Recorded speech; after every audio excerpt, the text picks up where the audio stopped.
আসসালামু আলাইকুম সবাই, কেমন আছো আপুরা? আলহামদুলিল্লাহ ভালো আছি আমি। আজকে আমি সারারা কাটবো। আচ্ছা, ওই যে হাঁটু থেকে একটা কুচি হয় সেইটা,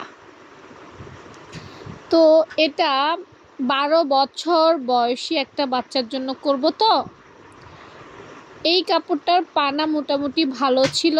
এটা 2.5 হাত পানার একটা কাপড় ছিল, যদিও আমি মাপি নাই, বাট আইডিয়া করে বলছি।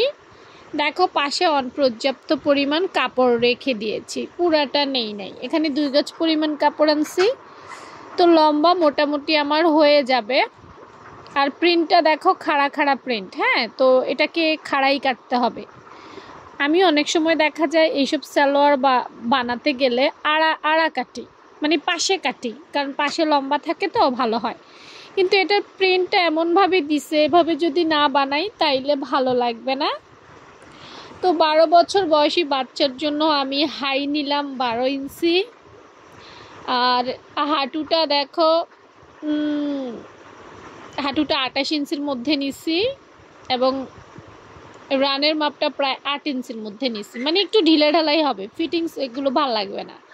সুতি কাপড়ে ফিটিংস ভালো লাগে না। ফিটিংস যদি বানাতে চাও তোমরা লিলেন অথবা জর্জেটে বানাতে পারো।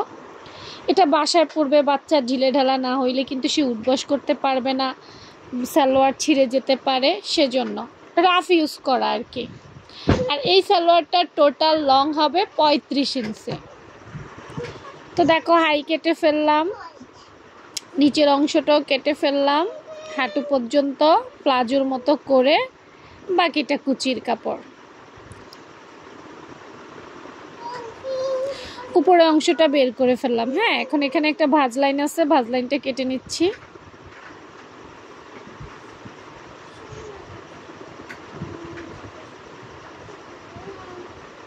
নাও, ওই যে বললাম, কাপড়ের পাশ বেশি হলে অনেক কাপড় বেঁচে যায়।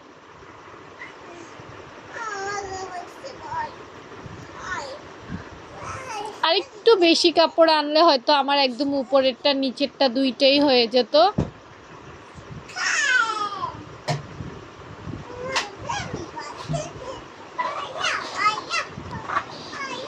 সুন্দর করে ভাঁজ দেওয়ার চেষ্টা করছি, কারণ ভাঁজ যদি সুন্দর না হয় তাহলে কিন্তু কাপড়টা আঁকা বাঁকা হবে, ফিনিশিং ভালো আসবে না।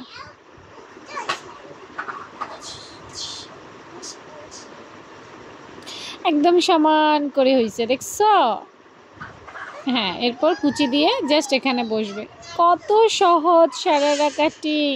কেমন হয়েছে জানাইও, ফলো দিও।